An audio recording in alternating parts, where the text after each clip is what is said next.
بسم اللہ الرحمن الرحیم۔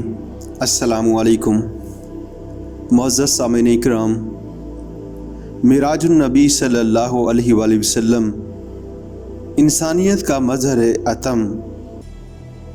سامعین، اللہ تعالیٰ نے انسان کو پیدا کیا، حضرت آدم علیہ السلام کو پیدا فرمایا، خلیفۃ اللہ بنایا، مسجود ملائک بنا دیا، تمام فرشتے ان کے سامنے جھکا دیے۔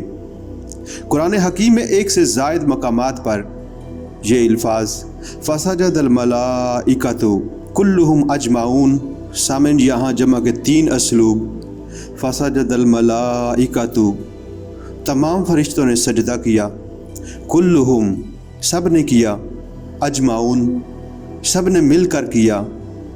لیکن اس انسان کے اندر اللہ تعالیٰ نے کیا کیا قوتیں رکھی ہیں، اس کا کامل ترین مظہر شخصیت محمدی صلی اللہ علیہ وآلہ وسلم ہے۔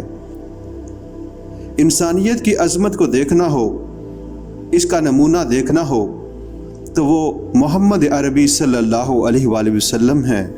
علامہ اقبال نے غالب کے بارے میں ایک شعر کہا تھا، فکر انسان پر تیری ہستی سے یہ روشن ہوا، ہے پر مرگ تخیل کی رسائی تا کجا۔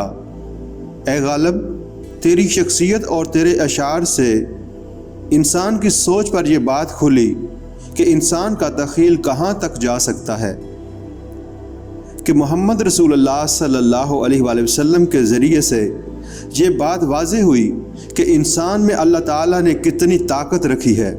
لہٰذا معراج انسانیت کا ظہور اور اس کا مظہر اتم محمد رسول اللہ صلی اللہ علیہ وآلہ وسلم ہیں۔